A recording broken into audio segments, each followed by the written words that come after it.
বিসমিল্লাহির রহমানির রহিম।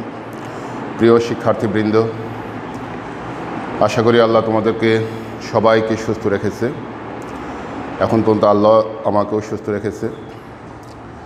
আমরা এই ক্রান্তি লগ্নে সবাই সবার জন্য দোয়া করব যেন সবাই সুস্থ থাকি। আমি গত এক সপ্তাহ জুড়ে তোমাদের কোনো ক্লাস নেইনি, কারণ আমি চাচ্ছিলাম আমি যে আগের 7টি ক্লাস নিয়েছি সেগুলো তোমরা একটু ভালোভাবে দেখে নিজেদের মধ্যে রিভিশন করো। যাই হোক, আজকে আবারও আমি 8ম ক্লাস নিচ্ছি।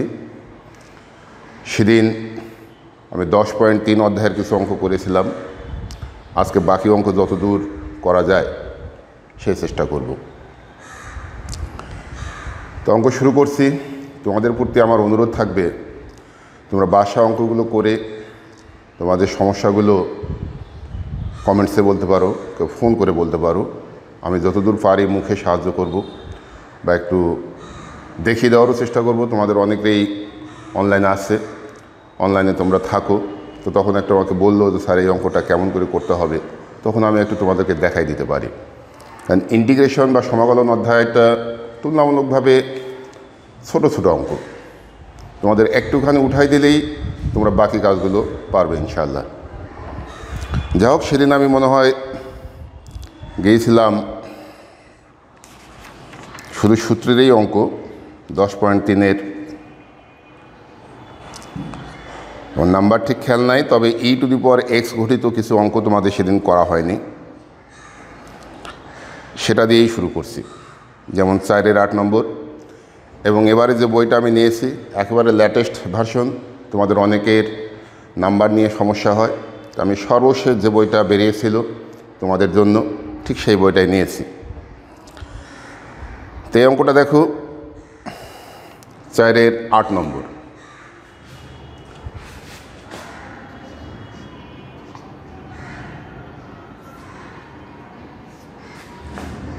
এখানে আছে dx/x+1। তো শুধুমাত্র এর সূত্র আছে, কিন্তু 1/x+1 এই আকারে কোনো সূত্র নেই। এটারও একটা অপশন ছিল, উপরে যদি x থাকতো তাহলে আমরা নিচেরটা ধরলে উপরটা আসতো। মোট কথা প্রতিস্থাপন পদ্ধতি সরাসরি পড়তো।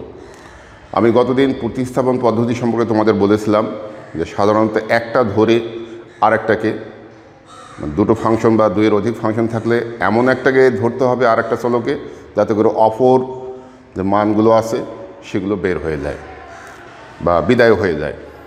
দেখো, আমি এই অঙ্কটা সরাসরি সূত্র পড়ছে না বলে একটা কাজ করছি। আমি e⁴x কমন নিলাম।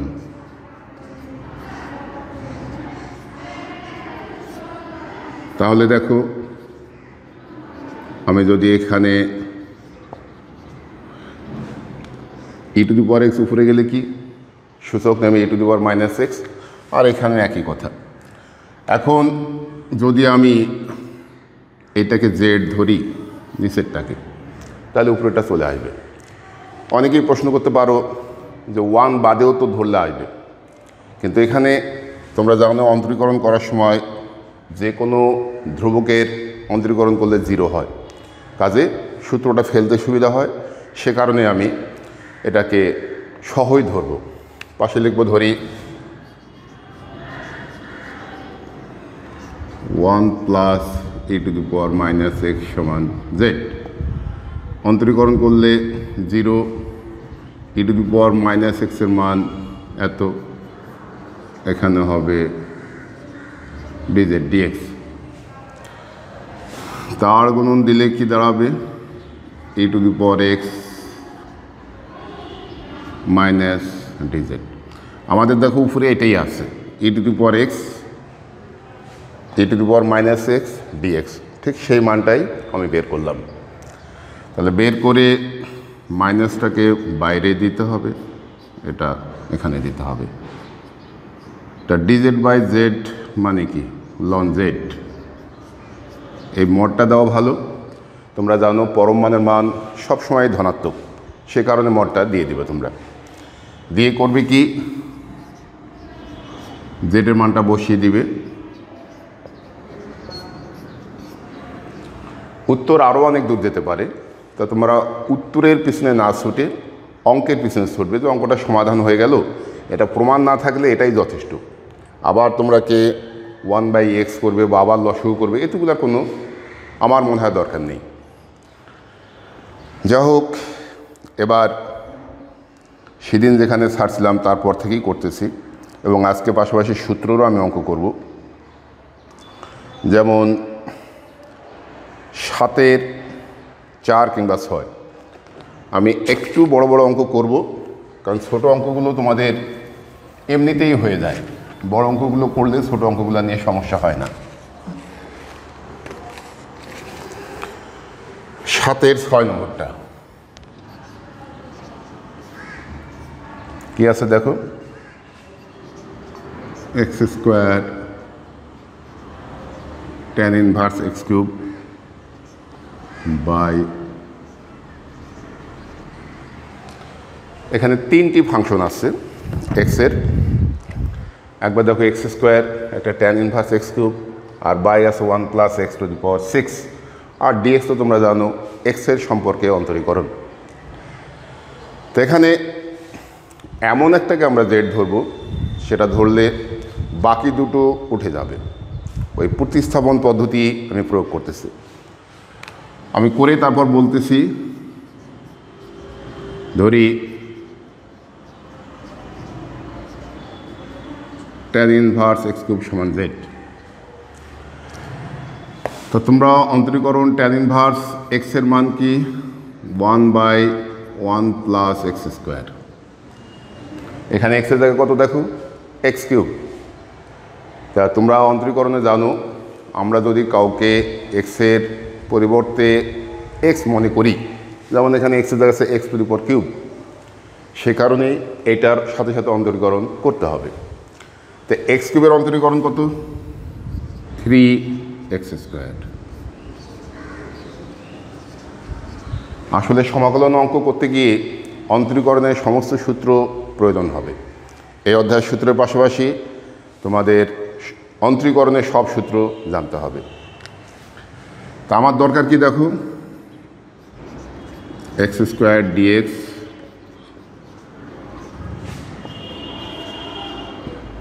dz/3 বা 1/3 dz। মজার ব্যাপার হলো, অনেকেই প্রশ্ন করে যে স্যার ধরার সময় বিভিন্ন রূপে ধরা যেতে পারে। হ্যাঁ, একটা অঙ্কের নির্দিষ্ট কোনো নিয়ম নাই, তুমি যেভাবে ইচ্ছা করতে পারো, তবে সবসময় লক্ষ্য রাখতে হবে এগুলো 2 মার্কের অ্যান্সার, কাজে সেই দিকটা লক্ষ্য রাখতে হবে যেন অনেক বড় না হয় বা অনেক ছোট না হয়। তোমরা জানো আমি ক্লাসে বলেছিলাম যে তোমাদের 2 মার্কের অ্যান্সারে অন্তত 2টা অংশ থাকতে হবে নতুন ধরনের কোনো কিছু। যেমন এখানে ধরলাম এটা একটা অংশ, আমি এখন সূত্র ফেলবো সেটা একটা অংশ, মানে অন্তত 2টা স্টেপ না থাকলে তোমাদের 2 মার্কস হবে না। তো এখানে তাকাও, 1/3 এখানে দিলাম tan ইনভার্স x, এটার মান z, আর গোটা মিলে দেখো তোমরা দেখতে পাচ্ছ x² dx 1 + x6 তার মান dz।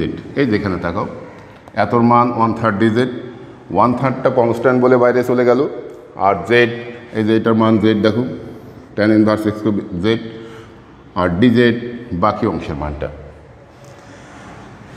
এখন বলো যেটার উপর আছে 1, তো এই n+1 এর সূত্র দিয়ে কি হবে, 1 + 1/1 + 1, তো 1/6 জেডের মান কত, tan ইনভার্স x³ + c। এটাই হলো অ্যান্সার। সেই সম্পর্কে আগেই বলেছি, সমাকলনের ধ্রুবক সির মান কখনো 0 হতে পারে, কখনো প্লাস হতে পারে, কখনো মাইনাস হতে পারে, নির্দিষ্ট কোনো মান নেই। আর শেষের অধ্যায়ে গিয়ে তোমরা দেখবে যে সির মান 0 হয়ে তখন সঠিক যোজিত ফল সেটা হবে। এবার সেকের অঙ্ক তোমরা সাধারণত করো না, আমি 8-এর 6 নম্বরটা করাচ্ছি। 8-এর 6,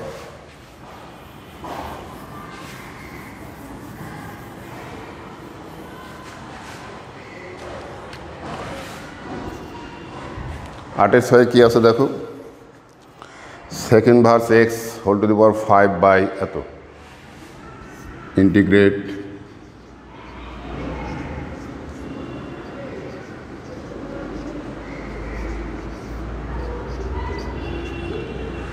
আজকে আমি একটু ব্যতিক্রম অঙ্কগুলোই করছি যাতে করে তোমরা অন্য অঙ্কগুলো সহজে করতে পারো। তো এখানেও খেয়াল করতে হবে কাকে জেড ধরলে কে আসবে। তুমি যদি বলো এটাকে জেড ধরবো, কখনোই এটা আসবে না, কিন্তু সেকেন্ড ভার্স এক্সকে ধরলে এটা আসবে। অনেকে বলে 5 সহ ধরেন, 5 সহ ধরে এখানে আসবে না। আমি দেখাচ্ছি জিনিসটা। ধরি সেকেন্ড ভার্স এক্স সমান জেড, এটার অন্তরীকরণ কত বা derivative 1 by x root x square minus 1। দেখো এটা চলে আসলো না? কাজে ধরার সময় তোমাকে বুঝতে হবে যে এমন একটাকে জেড ধরতে হবে যাতে করে অন্তরীকরণ করলে অপর ফাংশনটা চলে আসে। তো এখানে কি হচ্ছে তোমার ডিজেড বাই ডিএক্স, এটা তো বাই বলা ঠিক না, অনেক আগে থেকে বলি, কিন্তু আমরা বলতে বলতে এটা আসলে বলতে হবে ডিজেড ডিএক্স বা ডেরিভেটিভ জেড।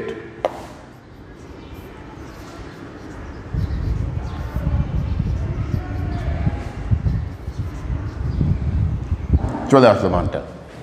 তাহলে আমাদের এটা কি হবে, z to the power 5 by, আর এখানে থাকছে না ডিজেড। তো একটু আগে সূত্র তোমরা দেখলা 5 + 1 বাই 5 + 1 + c, তাহলে নিচে হবে 6, আর জেডের মান দেখো কত, second verse x whole to the power 6 + c। অঙ্কটা শেষ হয়ে গেল। এবার তোমাদের বলেছিলাম যে নতুন কিছু সূত্র লাগবে, যেমন আমি একটা সূত্র লিখে দিয়ে তারপর অঙ্কটা করাচ্ছি। যেমন একটা সূত্র আছে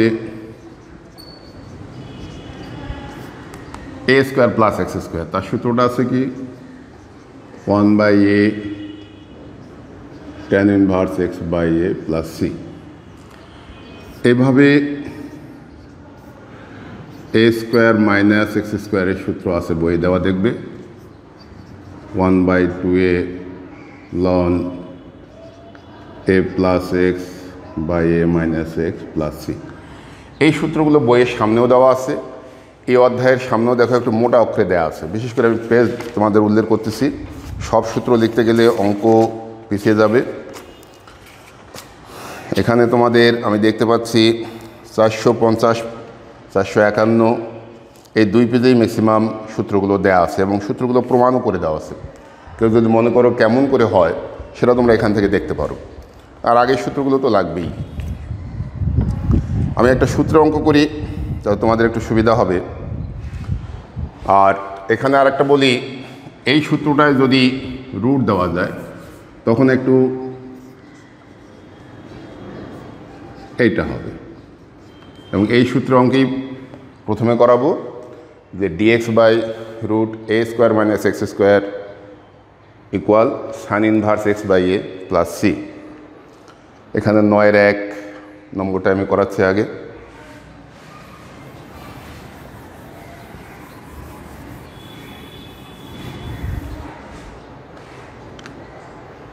নয়ের একে কি আছে, dx by 25 minus x square. শোনো, ওই যে সূত্রটা আমি পরে লিখলাম সেই সূত্রটা আমি প্রয়োগ করতেছি। আমি লিখতে পারি 5 স্কোয়ার মাইনাস এক্স স্কোয়ার। তো এর মান এখানে দেখো তো কত, এ ছিল এখানে, এখানে এর জায়গায় আছে 5, তাহলে কি হবে sine inverse x by 5 plus c. সরাসরি সূত্রের প্রয়োগ করলাম। এখানে ছিল এ, এখানে আছে 5, সে কারণে sine inverse x by 5 plus c তো হবেই। এই সূত্রের আর একটা অঙ্ক আমি পরে করব, আগে আমি এই আগের সূত্রটা একটা অঙ্ক করি। যেমন 10-এর 3 ঢাকা বোর্ড 19 আসছিল, দেখা যাচ্ছে 10-এর 3 কি আছে? dx by 4x square plus 9। এখানে দেখতে পাচ্ছ আমি যদি এটাকে লিখি 3 স্কোয়ার আর 2x স্কোয়ার, কোনো অপরাধ নেই। সমস্যা একটাই যে সূত্রে আছে x, এখানে আছে 2x।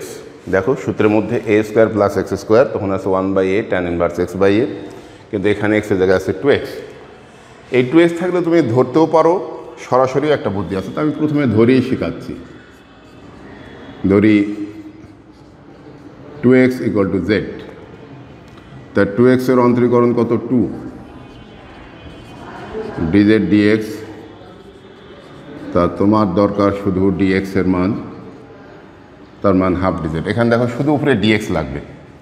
আমি গত অধ্যায়ে বা প্রথমেই বলছিলাম যে চলক যখন চেঞ্জ হবে, x এর জায়গায় আমাদের z ধরলে dx অবশ্যই dz যেতে হবে। তো এখানে হাফ সামনে আসলো, dz হলো 3 স্কোয়ার প্লাস z স্কোয়ার। এবার দেখো তো এই সূত্রটা পড়তেছি কি না? a square plus x square, এখানে এর জায়গায় আছে কত? 3। তাহলে 1/3 tan ইনভার্স z বাই 3। এখানে চলকটা যেহেতু z আছে সে কারণে z চলে আসলো। তাহলে কি হচ্ছে? 1/6 tan ইনভার্স z এর মানটা বসিয়ে দেব 2x। অঙ্কটা শেষ হয়ে গেল। তাহলে প্রথমে করলাম এই সূত্রের অঙ্ক, আর তারপর করলাম উপরের সূত্রের অঙ্ক। এবার আর একটা সূত্র আমি করব, যেমন 11/3 বা 11/3/4 একই রকম।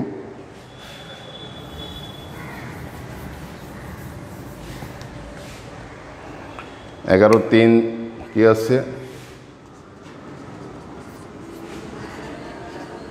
dx by 16 minus 4x square. এই সূত্রটা ওখানে লেখা নাই, বই থেকে তোমরা দেখে নিবে। আমি যদি এটা লিখি 4 স্কোয়ার 2x স্কোয়ার, নিশ্চয়ই কোনো সমস্যা নেই। তা আগের মতোই লিখবা, ধরি 2x equal to z, 2x এর অন্তরীকরণ 2, ঠিক একটু আগে আমি করছিলাম।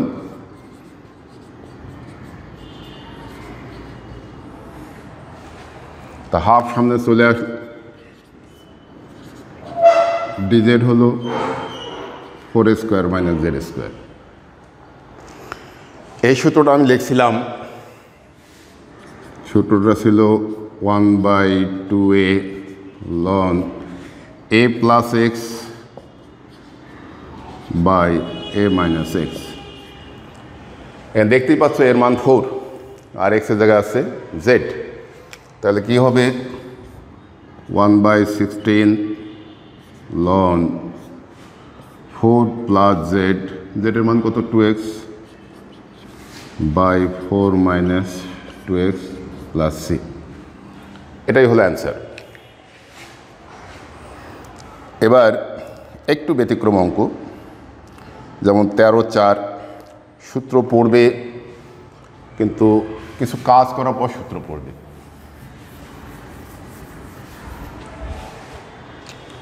অঙ্কটা কি আছে?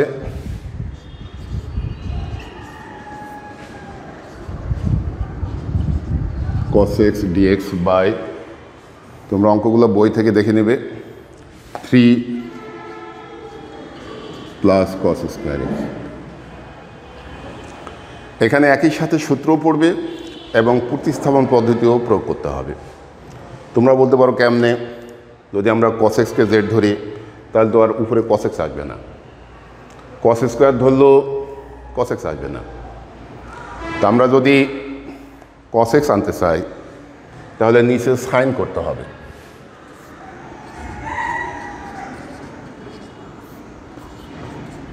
cos স্কোয়ার মানে কত? 1 মাইনাস সাইন স্কোয়ার এক্স। দেখো 4 মাইনাস সাইন স্কোয়ার এক্স। এখন আমরা যদি সাইন এক্সকে জেড ধরি কস এক্স আসবে। দেখো ধরি sine x equal to z. তোমাদের মনে প্রশ্ন আসতে পারে কেন সাইন স্কোয়ার এক্স ধরলাম না? আমি তো আগেই বললাম ধরার সময় খেয়াল করতে হবে যাতে উপরেরটা আসে। তোমরা ভালো করেই জানো সাইন এক্সের অন্তরীকরণ cos x.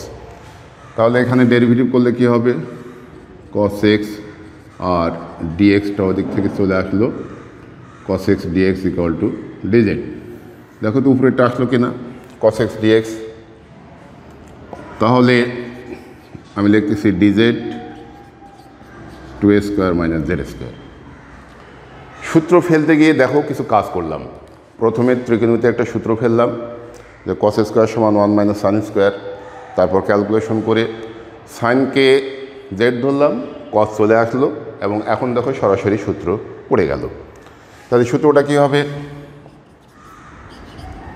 1/2a ln 2 plus z by 2 minus z plus c. 1/4 ln 2 plus z, জেডের মানে এখানে কত দেখো? সাইন এক্স বাই, অঙ্কটা শেষ হয়ে গেল। তো এভাবেই বিভিন্ন ধরনের অঙ্ককে সহজ রূপে প্রকাশ করা যায়। আমি তোমাদের আগেই বলেছিলাম আমাদের কাজ হচ্ছে তোমাদেরকে উৎসাহিত করা, যাতে উচ্চতর গণিত উচ্চতর কঠিন হয়ে না পড়ে। এটা যাতে তোমাদের কাছে আস্তে আস্তে বোধগম্য অবস্থায় চলে আসে এবং তোমরা নিজের মতো করে পরীক্ষা খাতায় লিখতে পারো।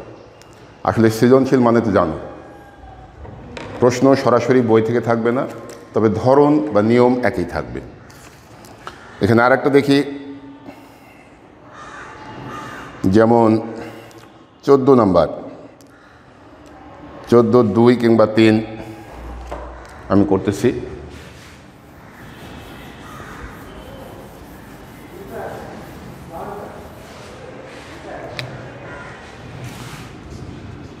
(14(2) কী আছে অঙ্কটা? এক্স স্কোয়ার ডিএক্স বাই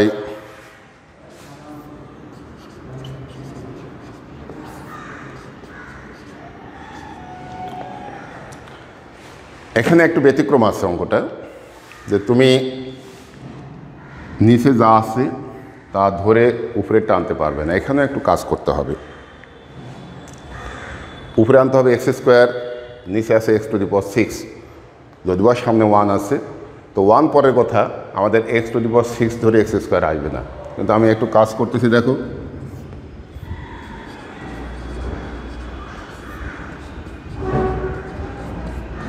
আমি যদি এটাকে লিখি x³ স্কোয়ার, নিশ্চয়ই দোষ নেই।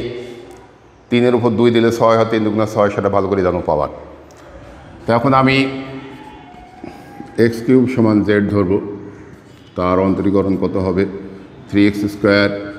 আমি একবারেই ডিএক্সটাকে নিয়ে নিচ্ছি, তোমরা বোঝো কেমন করে হয়।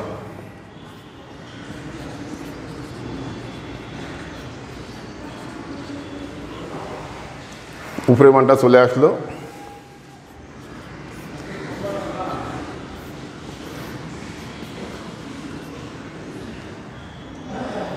দেখো সূত্রটা একটু অন্যভাবে পড়ে গেছে। এখানে দেখো 1 আছে, 1 স্কোয়ার মাইনাস জেড স্কোয়ার যদি আমরা চিন্তা করি নিশ্চয়ই কোনো অপরাধ নেই। তো ওই সূত্রটা পড়ে গেল এই যে এটা, a square minus x square root থাকলে সাইন ইনভার্স এত। তাদের সূত্রটা কি দাঁড়াচ্ছে? সাইন ইনভার্স z/1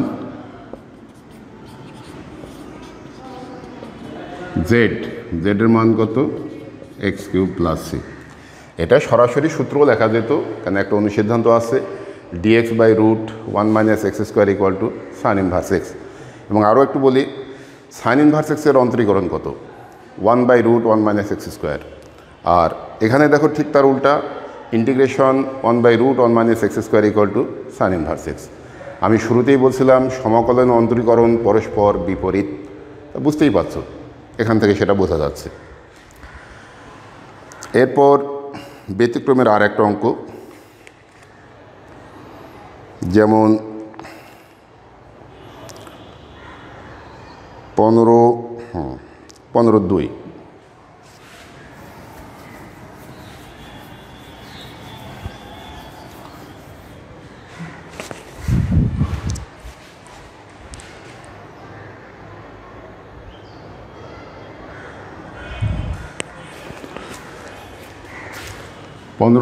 কি আছে?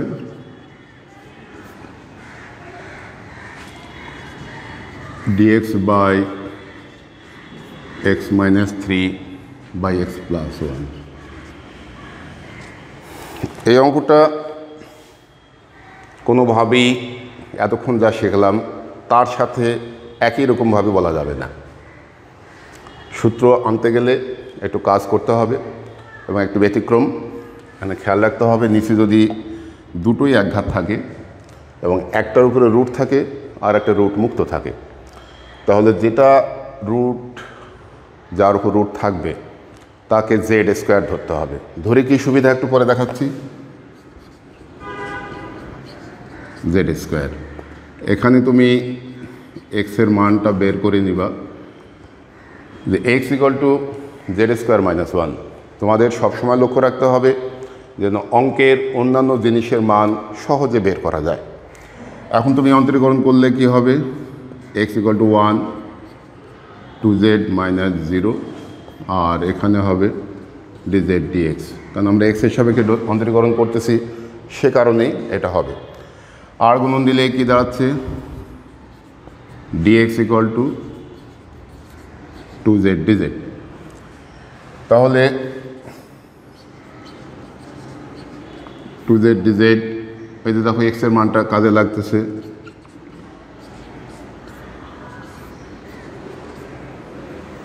এক্সের মানটা আমরা এখানে বের করে রাখছি জেড স্কোয়ার মাইনাস 1, ঠিক সেই মানটা বসিয়ে দিলাম, আর -3 তো আছেই, আর এক্স প্লাস 1কে জেড স্কোয়ার লিখেছি, সে কারণে এটা জেড স্কোয়ার। তাহলে 2 বাইরে নিলাম, জেড এখানে দিলাম, জেড স্কোয়ার মাইনাস 4 এখানে জেড। তা জেড জেড কাটাকাটি করলে কি দাঁড়াচ্ছে দেখো, জেড স্কোয়ার মাইনাস 2 স্কোয়ার। এই জেড কেটে যাবে। এই কাটাকাটিগুলো তোমরা কখনোই পরীক্ষার খাতায় করবে না, ওটা এমনিতেই ওমিট করে দিবা, বাদ দিয়ে দিবা। এখন দেখো সূত্র পড়ে যাচ্ছে কি 1/2a, এখানে এর মান দেখো 2, z square minus 2 square, 1/2 into 2 লন, এখানে হবে জেড মাইনাস 2/z+2 মোট দিতে হবে। এটা সূত্র আছে বই লেখা যে এক্স স্কোয়ার মাইনাস এ স্কোয়ারের মান 1/2a ln x minus a by x plus a. এখন দেখো এখানে তোমরা ধরছো এক্স প্লাস 1-এর মান জেড স্কোয়ার, পাশে এখানে বের করতে পারো জেড ইকুয়াল টু কত হবে, root of x plus 1। X plus 1 equal to z square হলে জেড ইকুয়াল টু হবে রুট এক্স প্লাস 1। তাহলে আমি এখানে একটা 2 কাটলে জেডের মান কত হচ্ছে, root x plus 1 minus 2 root x plus 1 plus 2 plus c. শেষ পর্যন্ত সূত্রেই পড়লো, কিন্তু মাঝে অনেকগুলো কাজ করতে হলো। এখানে আরও কিছু ব্যতিক্রম অঙ্ক আছে, তাই আমি আর একটা অঙ্ক করে আজকে শেষ করে দেব। সেটা হচ্ছে 19 নম্বর। 19, 20 দুটোই দরকারি অঙ্ক, তো আমি 19-এর 1 করাচ্ছি এবং এটাই আজকে তোমাদের শেষতম অঙ্ক।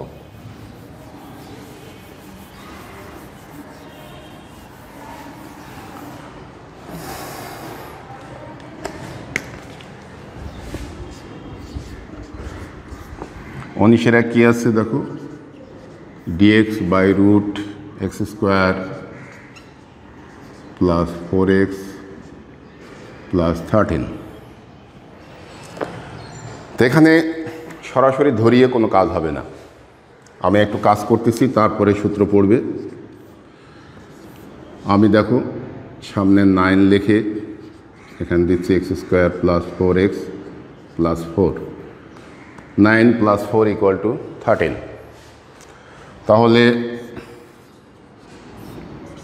কি হচ্ছে 3² আর এখানে হচ্ছে x + 2² তোমরা একটা কথা খেয়াল রাখবে, এক্সের জায়গায় যদি x প্লাস বা মাইনাস কোনো কিছু থাকে তখন জেড না ধরলেও চলবে। কারণ আমি দেখাচ্ছি, যদি তুমি এটাকে জেড ধরো, অন্তরীকরণ করলে দেখো তাহলে দাঁড়াচ্ছে, দেখো তো কোনো পরিবর্তন আসলো? যেখানে dx = dz আসার সম্ভাবনা আছে সেখানে সরাসরি সূত্র ফেলানো যায়। আর যদি তোমাদের মনে হয় যে না আমরা ধরলে একটু সুবিধা হচ্ছে, ধরতে পারো, তবে না ধরলেও হবে। এবং সে কারণে এটা আমি না ধরেই করছি। একটা সূত্র আছে তোমাদের √a² + x²। দেখো বইয়ের সূত্রটা ব্যতিক্রম বলে আমি তোমাদের দেখিয়ে দিচ্ছি, একটু শেষের দিকে আছে। তোমাদের 451 পৃষ্ঠার 5 নম্বর সূত্র। দেখো এখানে লেখা আছে, সূত্রটা এমন দেওয়া আছে, আমি সূত্রটা আবার একটু বলি। dx/√a²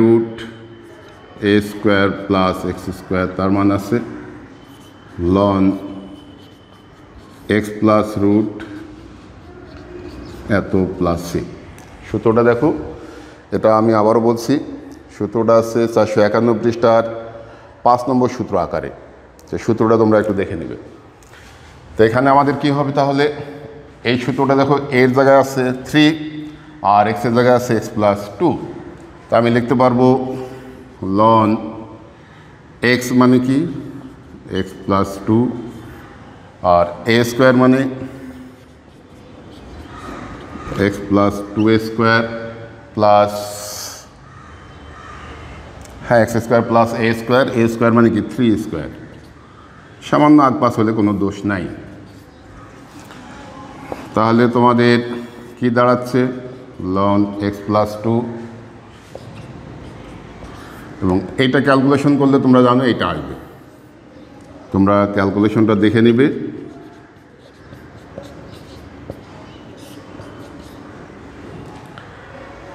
তা আজকে তোমাদের এখানেই শেষ করছি।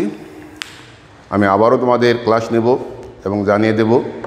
তবে সেই পর্যন্ত সবাই সুস্থ থাকো, স্বাস্থ্যবিধি মেনে চলো এবং পড়ালেখার মধ্যেই থাকো। তোমাদের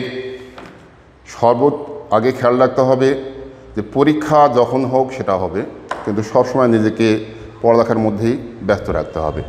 তো সবাইকে ধন্যবাদ। আসসালামু আলাইকুম।